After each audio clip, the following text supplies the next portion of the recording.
तोहरा घरे हम लाई, तोहरा के आपन हम दुल्हन बनाई। चाहे हो खब बदनाम, तोरा माई के करब प्रणाम हो, तोरा माई के करब प्रणाम हो, तोरा माई के करब प्रणाम हो, तोरा माई के करब प्रणाम।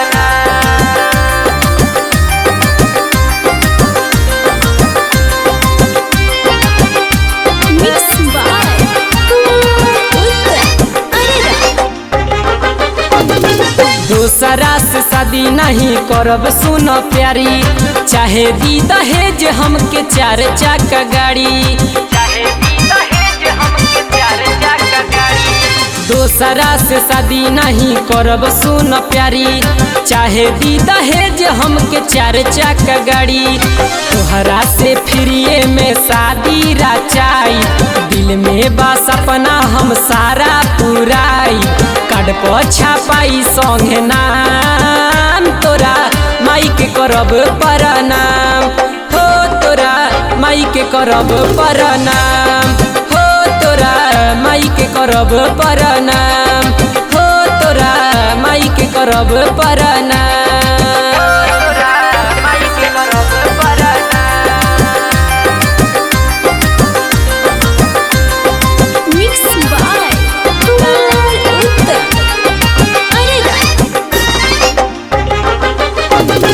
बनब हम दामाद हमर बन जाई है सास, राइटर राकेश कहे पूरी मन के आस, राइटर राकेश कहे पूरी मन के आस। बनब हम दामाद हमर बन जाई है सास, राइटर राकेश उत्तम पूरी मन के आस।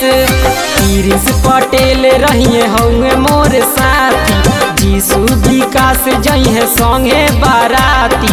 शादी होई सरेआम, तोरा माई के करब प्रणाम हो, तोरा माई के करब प्रणाम हो, तोरा माई के करब प्रणाम हो, तोरा माई के करब प्रणाम।